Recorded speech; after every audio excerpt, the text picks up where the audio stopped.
I put myself on a timeout because I'm feeling like I suck at guitar. I've been playing far too long to feel this way. Now, I know this is not unique to guitar players, but as a guitar player myself, I'm speaking to you, my fellow guitar players. Do you sometimes feel this way? Well, I thought we could have a little chat and maybe together we can work through this.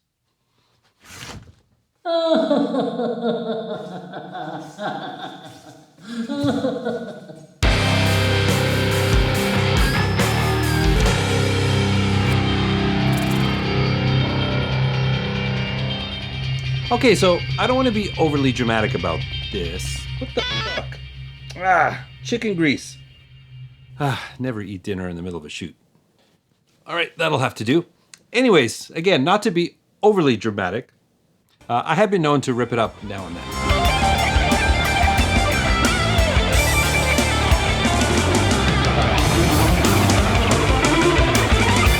So, what's my problem? Well, back in the day, coming up, I would watch and learn from my heroes. Now, it was understood that they were far better than me, so it was on me to learn from them. Now, I actually remember having conversations with other musician friends of mine, and we'd often wonder how many great musicians were out there pumping gas because they just couldn't make it in the music industry.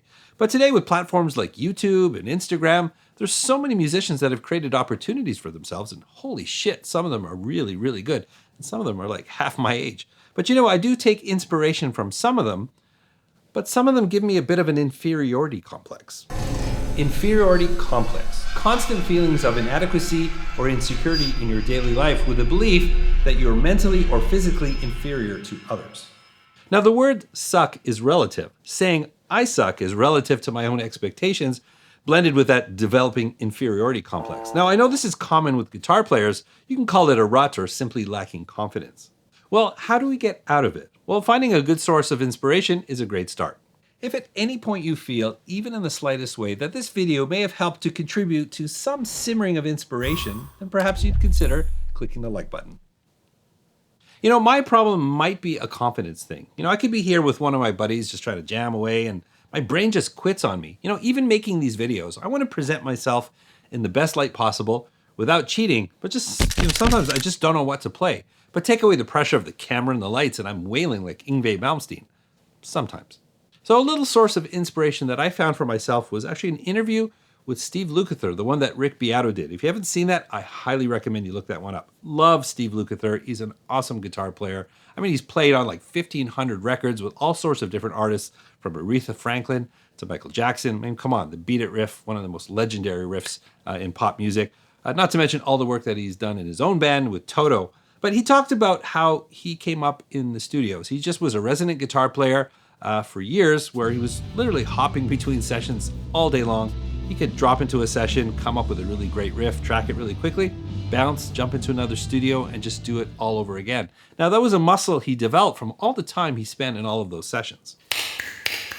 The moment in the interview that got me reflecting about myself was a story he talked about, a session that he had done with a really great guitar player from a really big band. Now, he didn't mention any names, but he was really looking forward to working on that session with him. So the day came, they got into the studio, and Steve just did what he normally did. But this guy was lost. He just didn't know what to play. Ding, ding, ding, ding, ding. Of course, it's all starting to make sense. Now, hear me out. What is the measure of a good guitar player? Now, I did this.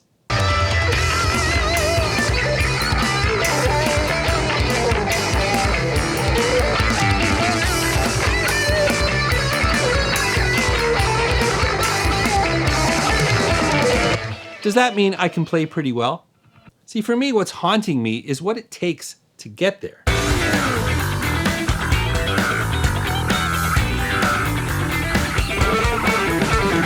It's all about perspective. Watching other YouTube channels, as I often do for inspiration, to me it seems like there's so many guitar players that can just sit in front of a camera, whip off some great riffs, talk, and have a video done in an hour. Now, admittedly, that's just not me. I do have a tendency to freeze up when I'm doing these things. And it got me thinking who this guitar player that Steve was talking about might be. Now, if it's an original band, think of some of the biggest bands out there. They spend most of their career playing in their own band, writing their own songs. They have time to craft their parts and make it work out. It doesn't make them any less of a guitar player. It's just a different thing, right? Steve Lukather spent years in studios just having to be spontaneous and coming up with the next great part because that was his bread and butter. It got him his next gig. But I realized that's not me. I'm more of that compositional player where I need the time to craft and create a part. And given the time to refine it, I feel pretty comfortable and confident that I can come up with some pretty cool guitar parts.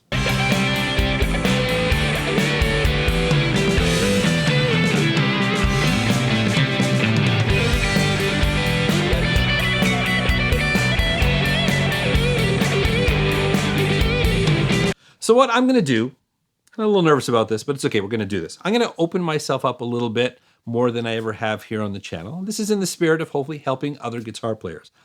I'm going to cut camera. I'm going to whip together some kind of rhythm part. As of right now, I don't know what it is, but I'm going to record it quickly without any preparation. I'm going to fire the camera back up, and I'm just going to solo over it for a little bit, see what I come up with. Might be okay, might be terrible. We'll see how I feel at the moment, but it doesn't matter. But then I'm going to cut camera again, and I'm going to go off and spend a little time with it, maybe spend an hour or two and actually work out a part that I feel comfortable with. And then I'm going to come back and we can compare the two versions and we can talk about it on the other side. And through the magic of editing, well, you get to see it right now.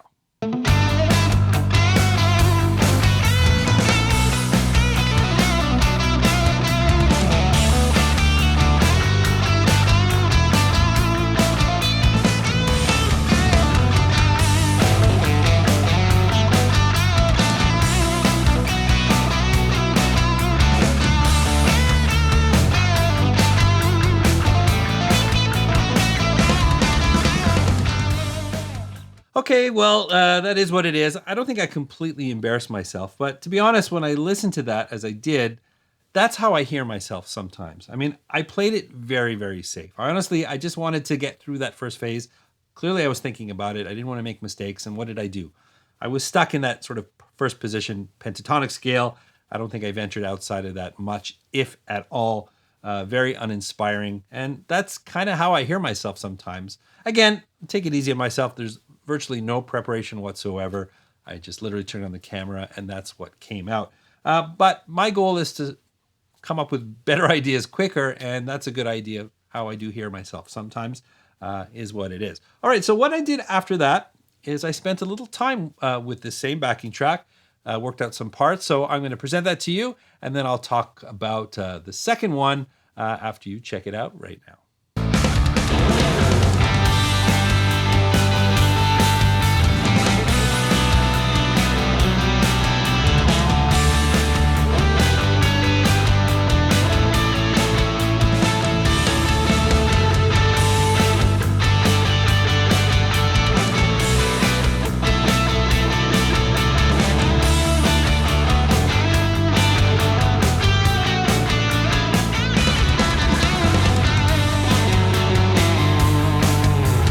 So I do feel much better about that one. Now the process for that, I spent a couple hours with it, and my main goal for that solo was to bust out of the pentatonic scale almost completely. So what I did was I worked out alternate voicings for all of the chords in the chord progression, triads and things up a little bit higher. And I started, just riffing on those chords, ultimately evolved into chord melodies. Was just taking myself to a different place now that I had a chance to think about it.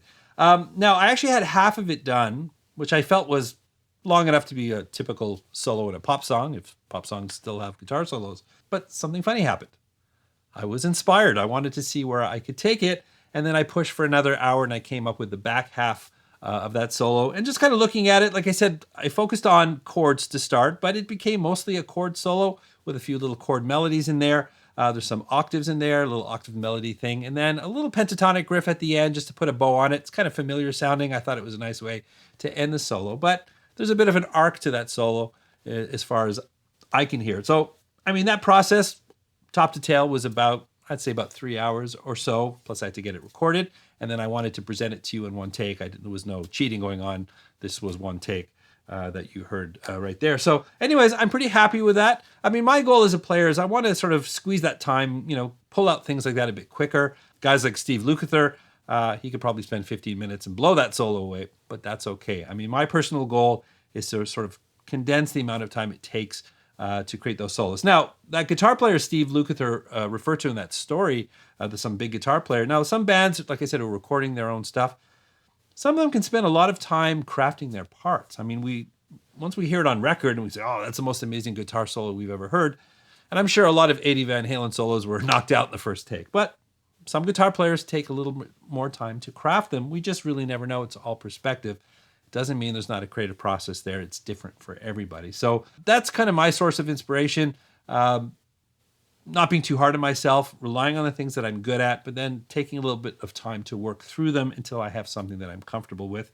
And my challenge is I want to collapse that time. I want to make it shorter and shorter where I can come up with better parts. That's something that I want to work on. If there's any takeaway for you from this video, I would say do the same thing. I mean, we're all at different levels. If you're struggling with certain things, they're not going to correct themselves. So start with those things that you're good at, and then you're going to work on the parts of your playing that you want to improve. It's going to take time, but don't be too hard on yourself. We all get into ruts, and we just have to fight our way out of it. But I think identifying those challenges, like for me, it's time. I want to condense that time. So I need to do exercises like this more often just to get my instincts going a little quicker and being able to come up with better parts faster. That's one of the things that I'm trying to improve for myself. You need to identify what that is for you. And ultimately, you got to spend some time on it. So anyways, I hope that helped. I would love to hear from you guys. You're stuck in a rut. What things do you do to bust out of it? Any techniques you use you want to share? Any thoughts at all? That's what the comment section is for. I would love to hear from you. But if you did enjoy this video, please don't forget to like, subscribe, and ring that bell. If you want to support this channel, there's a number of ways you can do that. If you check the description, I've got all sorts of affiliate links. Click on any of those. It doesn't cost you anything, but if you end up buying something, kicks a little bit back to the studio here, helps me make more content just like this, and I appreciate that. If you want to get closer to me, I've got Patreon. If you want to have a little chat, I've got merch, all kinds of stuff in the description. It all counts, and I really appreciate that. But the simplest way to help this channel is by watching another video. I've got one waiting for you right here. And remember, you don't need a band to rock and roll. I look forward to seeing you again in another video.